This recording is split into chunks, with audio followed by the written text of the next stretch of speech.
సరే, యేసు ప్రభువే ఎందుకు దేవుడు? బైబిలే ఎందుకు? Why Bible only? భగవద్గీత ఎందుకు కాదు? ఖురాన్ ఎందుకు కాదు అన్న ఆలోచన వస్తుంది. అవునా కదా? కొంచెం లాంగ్ అని చెప్పాను కదా ఆన్సర్, సో లాంగ్ అవుతుంది. భగవద్గీత ఎందుకు కాదు? ఖురాన్ ఎందుకు కాదు? జొరాస్ట్రియనిజం ఎందుకు కాదు? బౌద్ధం ఎందుకు కాదు? ఇంకా లేకపోతే పార్సీల మతం ఎందుకు కాదు? అంతకుముందున్న మాయన్ల మతం ఎందుకు కాదు? కల్దీల మతం ఎందుకు కాదు అని చాలా చాలా ప్రశ్నలు వస్తాయి. మనం దీన్ని 2 రకాలుగా ముందు విభజించాం. మొదటిది నాస్తికులు, ఆస్తికులు. నాస్తికులు అన్నది సాధ్యం కాదు అని పక్కన పెట్టేశాం. ఇప్పుడు ఆస్తికులు అంటే దేవుని నమ్మేవాళ్ళు.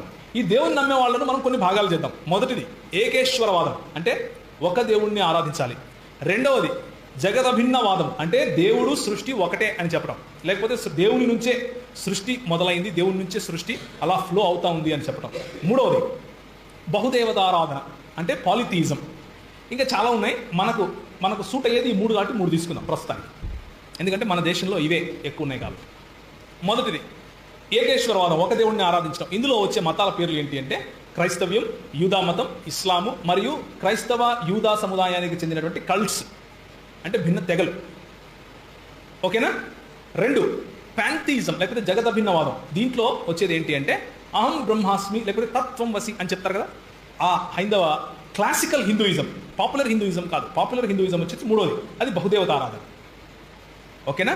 అంటే చదువుకున్న తెలిసినటువంటి ఒక హైందవుడిని అడిగితే అందరూ దేవుళ్ళే అని చెప్పడు. అంటే చాలామంది దేవుళ్ళు ఉన్నారు మాకు అని చెప్పడు. ఏం చెప్తాడు అంటే దేవుడు నువ్వు ఒకటే అని చెప్తాడు. ఉదాహరణకు శ్రీ వివేకానందుడు, శ్రీ అద్వైత సిద్ధాంతాన్ని ప్రపోజ్ చేసినటువంటి శ్రీ శంకరాచార్యుడు, అలాగే రాధాకృష్ణ గారు, మన ఫార్మర్ ప్రెసిడెంట్ గారు, ఇలాంటి వాళ్ళందరూ కూడా అద్వైతం లేకపోతే ప్యాంథియిజాన్ని ప్రపోజ్ చేస్తారు.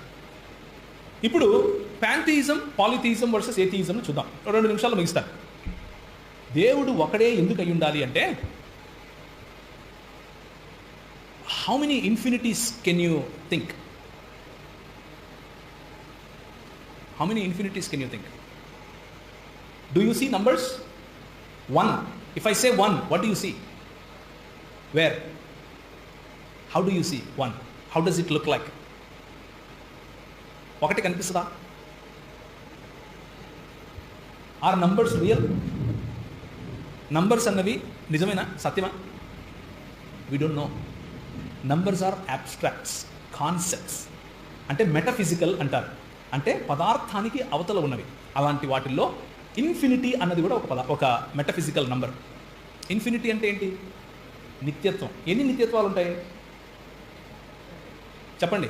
How many infinities is virtually a possibility? There can be only 1 infinity. Infinity plus infinity అన్న ఇన్ఫినిటీయే. నువ్వు ఇన్ఫినిటీతో మల్టిప్లై చేసిన ఇన్ఫినిటీనే వస్తుంది, డివైడ్ చేసిన ఇన్ఫినిటీ వస్తుంది, ఏం చేసినా ఇన్ఫినిటీ వస్తుంది. There is only 1 infinity. Therefore దేవుడు అనంతుడు అయితే ఒకటి కంటే ఎక్కువ ఉండటానికి వీల్లేదు. అర్థమైందా? సో బహుదైవారాధాన్ని పక్కన పెడదాం. ఇప్పుడు మిగిలింది 2, ఏకేశ్వరవాదం వర్సెస్ జగదభిన్నవాదం, విచ్ ఇస్ సృష్టి మరియు దేవుడు ఒకటే అని చెప్పడం. సృష్టిలో నుండే దేవుడు, లేకపోతే దేవునిలో నుండే సృష్టి వస్తుంది. అయితే ఆ మాట చెప్పేవారు ఏం చెప్తారు అంటే అహం బ్రహ్మాస్మి, నేనే దేవుణ్ణి అని చెప్తారు. ఇప్పుడు అడగాల్సిన ప్రశ్న ఏంటంటే ఎవరితో మాట్లాడుతున్నావు అని అడగాలి. అర్థమైందా? వేరే వాళ్ళతో మాట్లాడుతున్నారు అంటే ఇంకొకటి ఏదో ఉందని. దీన్ని ఏమంటారు అంటే the theory of non duality అంటారు. అంటే నాన్ డ్యువాలిటీ అంటే ఏంటంటే అద్వైతము, ద్వైతము కానిది, 2 లేవు, ఒకటే రియాలిటీ ఉంది అని చెప్తాం. కానీ క్రైస్తవ దృక్పథం ఏమిటి అంటే ఒక దేవుడు ఉన్నాడు, ఆయన సృష్టిని చేశాడు. 2 కేటగిరీస్ ఉన్నాయి. This is duality. దేవుడు మరియు దేవుడు కానిది, సృష్టికర్త మరియు సృష్టి, 2 కేటగిరీస్ క్రైస్తవ సిద్ధాంతానికి ఉన్నాయి. మిగిలిన సిద్ధాంతము అంటే హైందవ సిద్ధాంతానికి ఏముంది అంటే దేవుడు మరియు సృష్టి మరియు సృష్టికర్త 2 ఒకటే అన్నది. ఒకవేళ సృష్టి మరియు సృష్టికర్త 2 ఒకటే అయితే మనలో ఉన్న భావనలకు అర్థం లేదు. మనలో సృష్టికర్తలాగా అవ్వాలి అన్న రియలైజేషన్ రావడానికి అర్థం లేదు. అది సమయం దొరికినప్పుడు మనం చూద్దాం. ఇంకా చాలా సమస్యలు ఉన్నాయి. ఉదాహరణకు అందులో నుంచి వచ్చినటువంటి ఒకానొక కాన్సెప్ట్ బౌద్ధిజం, బుద్ధిజం. దాంట్లో ఏమంటారు అంటే కోరికలే సమస్య, కోరికలను జయిస్తే మనకేం దొరుకుతుంది? మోక్షం లేకపోతే నిర్వాణ దొరుకుతుంది అని అంటారు. అంతే కదా? సో ఇప్పుడు కోరికలను జయించాలి అన్నది కూడా ఒక కోరిక కదా, ఏమంటారు? అవునా కదా? కోరికలను జయించాలి అన్న కోరిక ఎప్పటికీ ఉండిపోతుంది. అయితే దేర్ ఫోర్ ఇన్ జనరల్ లేకపోతే ఫిలసాఫికలీ కోరికలను జయించడం అసాధ్యం. దేర్ ఫోర్ మోక్షం రాదు. అర్థమవుతుందా లే మీకు? దేర్ ఫోర్ ఒకే ఒక్క వికల్పం దొరుకుతుంది. ఏంటి అంటే అది ఒక దేవుడు ఉన్నాడు అని నమ్మితిరా. ఆ దేవుడు క్రైస్తవ దేవుడు ఎందుకు కావాలి, ముస్లాం దేవుడు ఎందుకు కాదు అని ఆలోచించాలి. ఎందుకు అంటే ఇప్పుడు క్రైస్తవ దేవుడైనా, ఇస్లాం దేవుడైనా, యూదామత దేవుడైనా ఎవరైనా సరే ఆయన తన్ను తాను ఏ విధంగా బయలుపరుచుకున్నాడు అని చూడాలి. ఆయన బయలుపరుచుకున్న దాంట్లో ఆయన సర్వజ్ఞుడా, సర్వవ్యాప్య, సర్వము తెలిసి అంటే సర్వము చేయగలవాడా, ఆమ్ని బినవలెంట్ అంటే అన్నింటి ఎందుకు మంచితనం గలవాడా అని చూడాలి. క్రైస్తవ దేవుడు తప్ప, క్రైస్తవ్యంలో బైబిల్లో చెప్పిన ఈ దేవుడు తప్ప ఇస్లాంలో ఉన్న దేవుడు సర్వశక్తిమంతుడు కాదు, సర్వజ్ఞుడు కాదు, సర్వవ్యాపి కాదు, సర్వమును ప్రేమించేవాడు కూడా కాదు. దేర్ ఫోర్ మతాన్ని పాటించద్దు, కానీ ఈ దేవుణ్ణి మాత్రం అనుసరించు, అది మంచిది. వేరే ఆప్షన్ లేదు.